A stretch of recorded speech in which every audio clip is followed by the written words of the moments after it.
Writer's Branding. Hey, it's Benji Cole, son of Al Cole from CBS Radio, welcoming you to another edition of People of Distinction, the talk that gives an in-depth view of some of the most dynamic, intelligent, and successful people on the planet. Run to our website, peopleofdistinction.org for more info, or you can email me directly at benji@alcoleenterprises.com. And on the line with us today, we have Joe Gilliland. We'll be discussing his fantastic book, A Teacher's Tale, available at Amazon and Barnes & Noble. And I will say, Joe was brought to our network, People of Distinction, today by some of the best movers in the business, Writers Branding Publishing. So if you have a book that you'd like moved, move it through Writers Branding. You can find them at writersbranding.com. And guys, listen, it is an absolute pleasure to have Joe here on the line because his book we're discussing today, A Teacher's Tale, is a memoir, okay? So it's taken directly from his personal experience. But what I love so much about it, and listen, you guys know I talk about this so often here on the network. I had a very brief stint myself in education. I taught for 4 years, and just those 4 years opened my eyes to so much. Mainly, how difficult it is to be a teacher and how teachers never get nearly enough credit for the work that they do. Wearing the hat of a teacher is not just an educator, right? You got to be a therapist at times. You have to be a parent at times, a disciplinarian. I mean, there are so many hats that teachers wear. And that overall title of educator speaks to so many different levels of education. And I'm so glad that we have Joe here on the line because, again, he's going to be pulling from his experience. And, of course, he's had a long career in being an educator. And I'm so excited that we have him here to articulate those experiences because the knowledge that we're going to gain is really going to be refreshing. And it's going to be so impactful for everybody involved. So without further ado, let's bring him here on the line with us. Joe, first and foremost, thank you so much for being a guest with us today on People of Distinction. You're very welcome. I know we have so much to cover, and I know this first question is probably going to branch into the book slightly, and if it does, that's totally fine. But Joe, before we get into the book, let's start with you telling our listening audience a little bit more about yourself and your background. Well, I started school in the public school in Beaumont, Texas, East Texas, back in 1932, right in the beginning of the Deep Depression. And I loved school from the very first, even though my mother put me in class mainly to get me out of the way so she could go to work during the Depression. And I found out that what I loved most about the school was that I had something to do constantly, and there were other people around me all the time. But that's why I love school so much. And then I had two older sisters who read to me all the time when I was very small, so that by the time I got to first grade, I could read.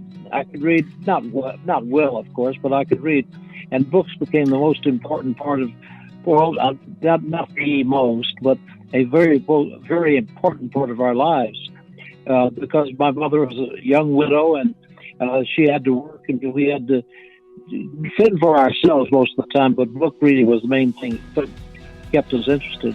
My first real interest however, was in science. And what disappointed me most was our science teacher. They called it the nature teacher of those days.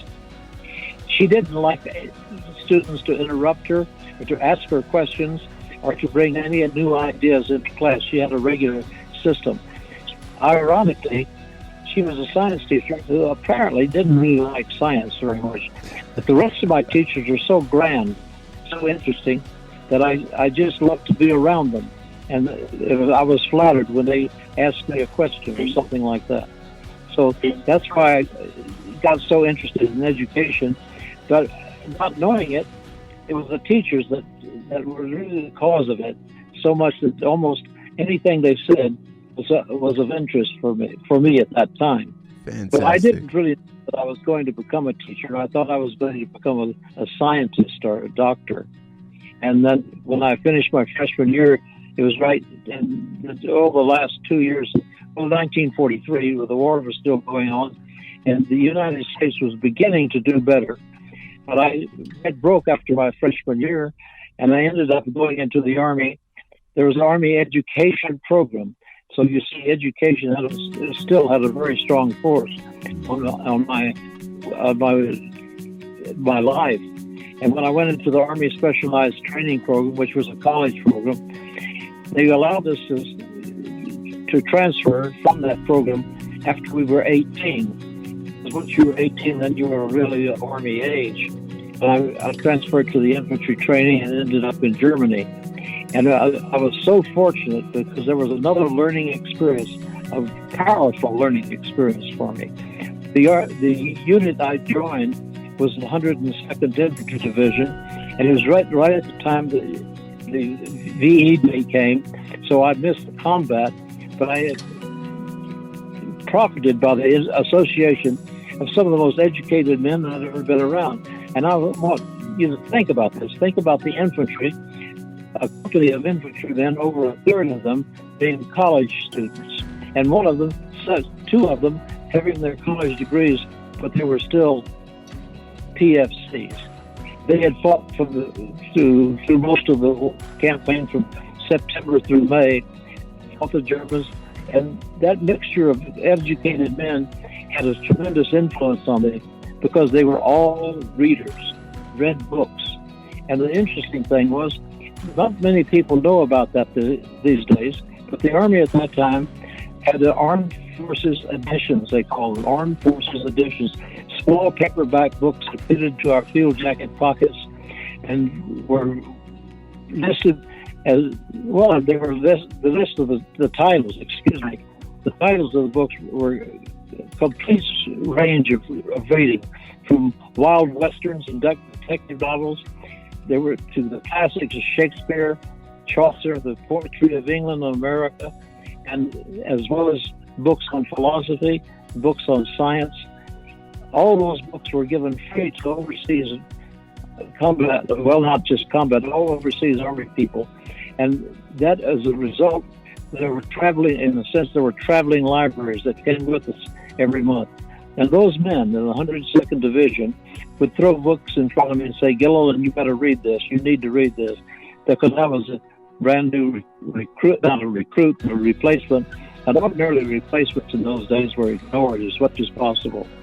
But, well, I'm just rambling on here. But the point was I was so stuck on books and education.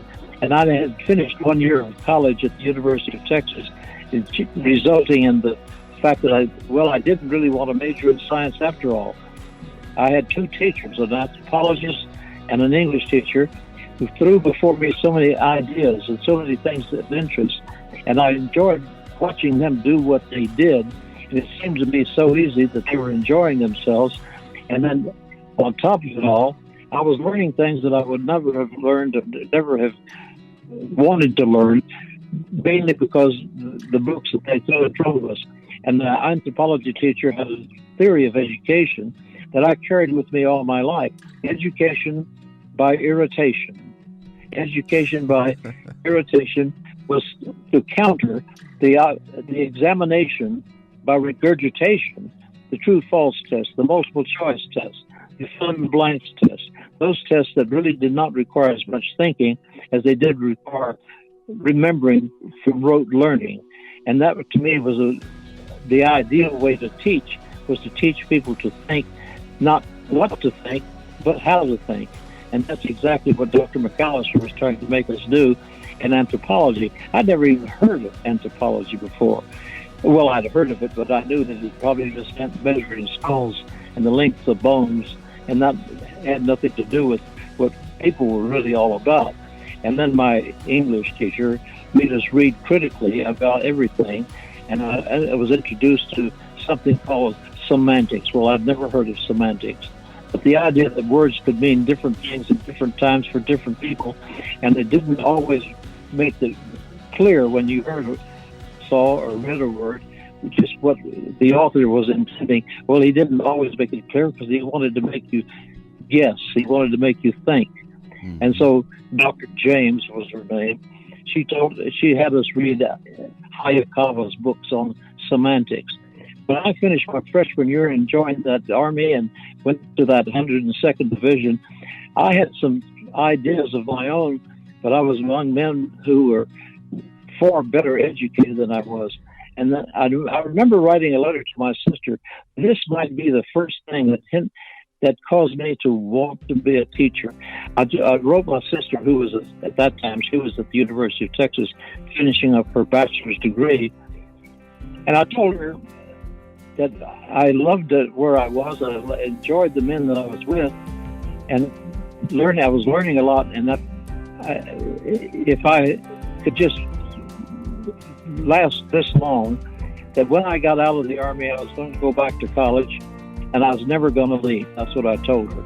And she wrote me back. She says, well, she said, I thought about being a teacher myself, and I hadn't said that at all. I hadn't said that I wanted to be a teacher. I just said that I wanted to stay in college for the rest of my life. And it was so true that I guess that's what I did.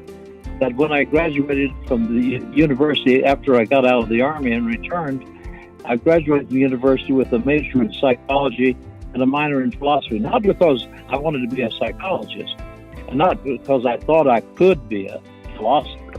Those were two things that were far out of my reach. But I went to New York City and joined my sister and my younger brother. They were both there. My brother was studying to be an actor. My sister was working in publications. And I learned more about what life was about and what the ideas and the art of living could be, because there were the museums, there were art galleries, there were plays to go to. There was the opera. That I was very fond of the opera because I loved music at that time also. And I really wanted to do something with that, but I didn't know what it was. One of the things in the Army that had a great deal of effect on me was that when I realized that I was a low point man, was not going to be discharged like the rest of the men in the 102nd were being, I re-enlisted in a special program that the Army had at that time, because it looked like the Army was going to dwindle to nothing and there wouldn't be enough men in the service to act as occupation soldiers. So I enlisted for 1 year hitch, thinking that I would probably return to Germany, where I was learning the language and learning a good deal about the history of Europe just while I was wandering around over there. But instead they sent me to Korea, and during the occupation of Korea after the war, after Korea had been liberated from a Japanese, very oppressive Japanese occupation for over 35 years. And I wanted to get back to Asia. I loved it. I loved the Koreans, and I loved the people over there, which was unusual because a lot of the guys in my outfit at that time, the 7th Division, they couldn't understand what was going on over there. But that anthropology that I'd learned about cultures and peoples, and reading Ruth Benedict's Patterns of Culture, I started teaching the guys in my outfit what this culture was about, just because I had just read a little bit. I had touched anthropology just on the surface, but I knew that understanding people in the context of their culture was a very challenging attempt to learn, and I enjoyed teaching it. So when I wrote my sister was acquainted with what was called a short-term missionary program for the Methodist Church, and they had already sent some people to Korea and Japan. They called them K3s and J3s because they were going to be there for 3 years. So I filled out an application as a short-term teaching missionary, and that was going to be the way I could get myself back to Asia, get myself back to Korea. Well, the day I started studying Korean language and how to teach English as a second language, what happened? North Koreans crossed the border, and actually they invaded the city where they were going to send me as a high school teacher of English in Korea. It was the city called Kaesong. And so they offered me the opportunity. Well, you can resign now, Joe, or go home, and we'll pay your way back. Or you can transfer yourself. We'll let you transfer to either teaching in Japan, and if the war is over with soon, you can end up going back to Korea, just across the sea there. Mm-hmm. Or you can go to the... Well, I had heard a lot about the Japanese occupation, and GIs that had come back had enjoyed it so much, and the Japanese had been very cooperative in the occupation, and there were no challenges. So I said, well, I'll go to Japan. Well, lo and behold, what was my first assignment? Not in a mission school as I had expected, not in high school as I had expected, or grade school, but it was in Wakayama University, one of the new universities created right after the war in Japan. And Wakayama University had been a school at that time, a special, well, something like an advanced community college in this country. It was a 3-year school for business people. And they had always had an American teacher up until the time, up until about 1940. They had always had American teachers there. And they, of course, no longer had any teachers there during the war. So I was one of the first teachers to return I was one of the first teachers for Wakayama University to have that was from abroad. And I was teaching English, learning how to teach English. Well, I learned how more at Wakayama University than I did in the teaching English as a second language. And the one more thing that hit me that really began to shape what was going to happen the rest of my life. The professor, who was the chairman of the English department, spoke very good English, by the way, and all the instructors in the English department could speak it very well. He asked me at one time if I was familiar with the plays of Eugene O'Neill, and sure enough, I had read O'Neill in college and one of my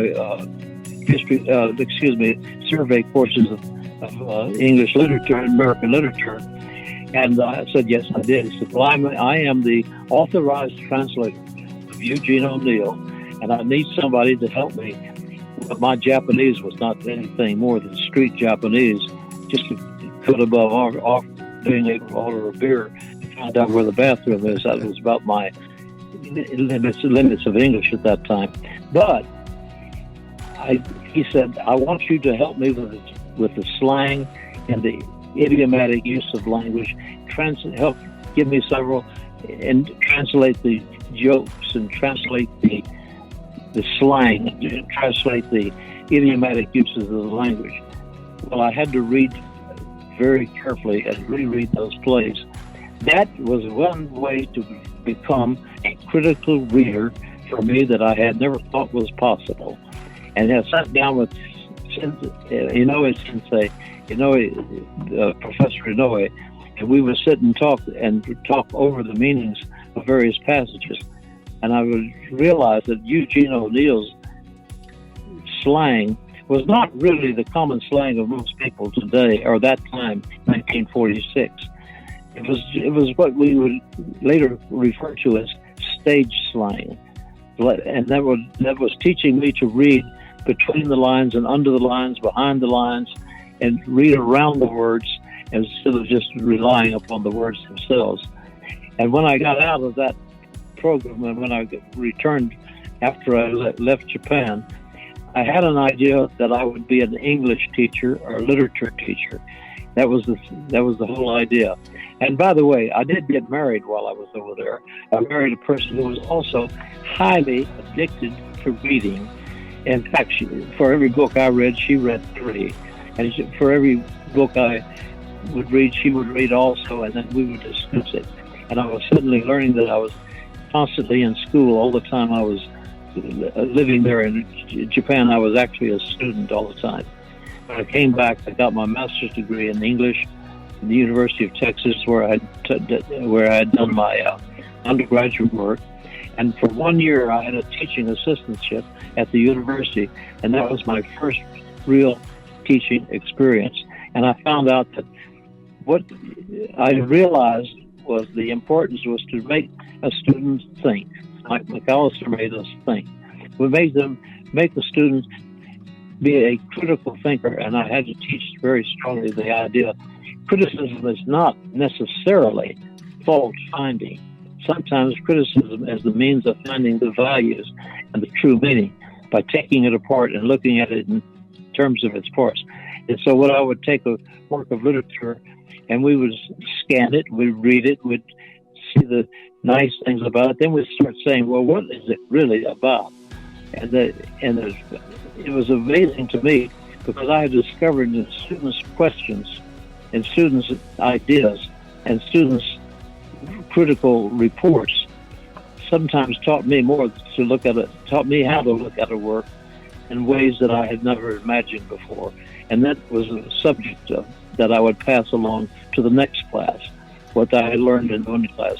The idea of a teacher learning and teaching at the same time was not a new thing at all. In fact, one of the things that I had read early, I came across it in high school. In Chaucer's Canterbury Tales, there's a clerk of Oxenford. It's called. He's actually a scholar teacher, and he ends his discussion. Chaucer ends the introduction to the clerk of Oxenford by saying, "For gladly would he learn, for gladly would he learn, and gladly teach." And I said, that's the way it goes. If you're not learning and teaching at the same time, you're going to be just asking students to regurgitate back to you, vomit up what they picked up the night before, the day before. And anyway, that had a great deal to do with it. Well, I'm sorry I'm going on like this, rattling on. Once you get me started, it's really hard to stop. And that's what if you look at that book, it's 600 pages, and once I got started, I didn't know how to stop. And it was also, I didn't know how to weed it out. And I did weed it down from 1,400 pages to 600, and that's what got published. But the idea is you think about a variety of ideas that a word suggests, that a line suggests, that a sentence suggests, that a story suggests, and you see that there is many different avenues into the heart and soul of a work of literature. And the thing is, it brings out ideas that must be looked at critically or not, and not taken simply at face value. But even the ones that seem to be the most attractive can sometimes hide secrets in the words that lead you astray into thoughts that you really can't or shouldn't be following unless you thought them through yourself. And then the idea was to do that as much as quickly as possible, and it will stick with you. And when I began writing the book, the first line of the book in the preface is taken from the title of a book that a man I read back in the early 1990s. His name is Axtell, and he's a professor at William and Mary University. He said that he could hardly wait to go to college. And when he graduated, he didn't want to leave, and so he became a professor. If you want to think about it, that's the heart and soul, that's the core of my life, because I found this world something that would involve me and my mind constantly, and then I would feel best of all when I was sharing it with somebody. And whether they agreed with me or not, whether they liked it or not, that was beside the point. In order to dislike it, they had to think. And that was what I was trying to teach them to do in the first place. And so that's what I've been doing. I've been thinking and teaching. And by the way, that minor that I had in philosophy, when I was working on my master's degree, I found out that at the University of Citrus, they allow you to have a minor on your major. My major was English. But I thought, well, if I'm going to get a job, I need to know more than just one subject. And so I decided to take a minor, and actually a double minor. I took one in history and one in philosophy. And guess what? My first job as a teacher, as a full-time college teacher, came about largely because the dean who was looking for trying to recruit new teachers saw in my application that I had a minor in history. And he needed a history teacher, he's not a full-time history teacher, but he needs someone to fill in the small college in East Texas called Lee College. It was a 2-year community college. And so my first job was based upon the fact that I could teach U.S. history and I could teach English at the same time. And then later on, when I found that there was a new college opening in Arizona, I've been teaching at Lee for 9 years, and I wanted to work on a doctor's degree. But at Lee, they had summer schools that I had a wife and 2 children, and you give up a summer job. A lot of people think that teachers have vacations 3 months every year. It's not. They're unemployed 3 months every year, and they if they're lucky, they find summer jobs, or else they have to save their money, put it aside, and carry them through the summer. Well, I wanted to use my summer to continue my education and finish a doctorate somewhere, but I couldn't afford to at Lee because I couldn't pass up that extra salary. And you have 2 small children, they're going to be going to college someday. They're going to need the money. But when the new college opened in Arizona, well, it had no summer school. So therefore, I ended up spending my summers. Half the summer would be traveling with my family. The other half would be working on a doctor's degree. Now, that's a life of, for gladly would he learn and gladly teach. That was exactly what I was. I was like a clerk of Oxenford.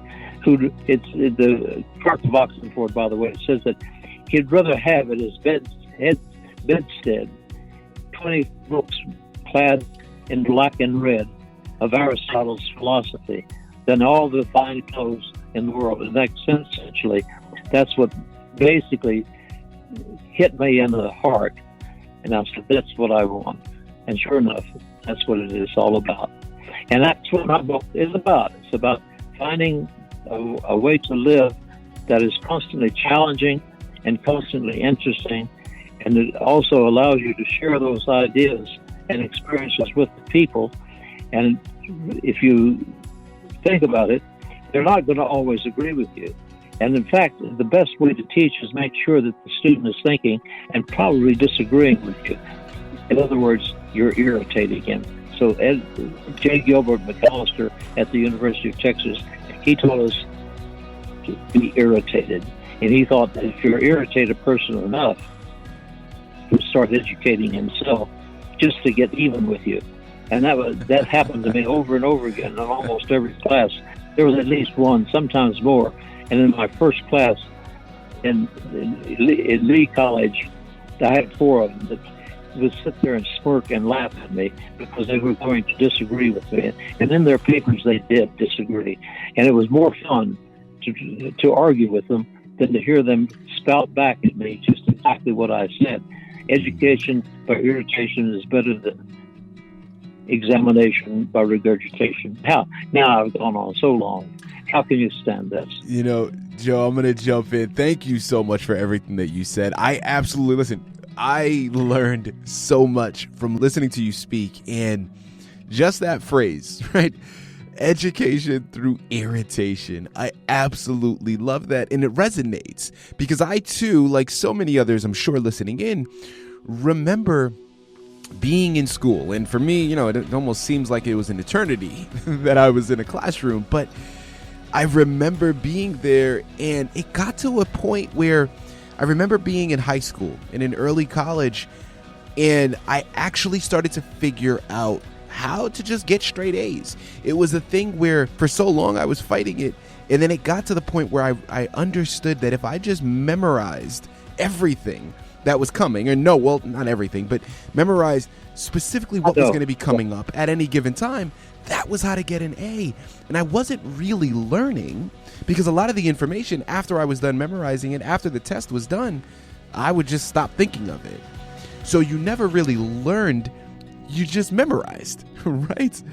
And so much of what you said really resonates with me, as I'm sure it does with so much of our listening audience. Benji, that is so good, because I have had fellow colleagues that told me, well, you know, you've got to set the rules down, make them follow the rules. Well, I really like them to think about what they want to learn and then make me teach them that. And you've I was trying to say, and I really do appreciate your comments. They help me. I'm working on the second book that's going to take off from the time I joined that small college in Texas. It takes off and finishes my life in teaching.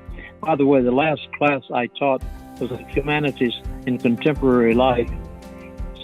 That was the title of the course, Humanities in Contemporary Life, and that was in the spring term of 2017. That was my last class. And the reason I did sit down because I didn't like to drive the long distance to the campus, college where it was called Cochise College. It was about 30 miles from our home, and I was frankly getting too old to spend that much time behind the wheel of a car on the highway. So I decided it was time for me to set it up. Anyway, thank you very much for asking me to repeat that stuff that I love to talk about. Thank you very much. Absolutely. Joe, listen, this has been such an honor and such a pleasure. Guys, again, you know what you got to do. Head on over to Amazon, Barnes & Noble, pick up your copy of A Teacher's Tale by Joe Gilliland. You surely will not be disappointed. You know, what's so beautiful about this, and we're going to end on this, is when you're going through and you're reading about his story, A, you're learning about his life, but B, you're also learning about his experiences. And you're going through those experiences, you're going to be able to gain knowledge of other countries, of other people, of other backgrounds. And in turn, your life will become just as enriched. Joe, this has been such an honor. Thank you once again for being a guest with us today on People of Distinction. Thank you, Benji, and you made this too easy for me. Thank you.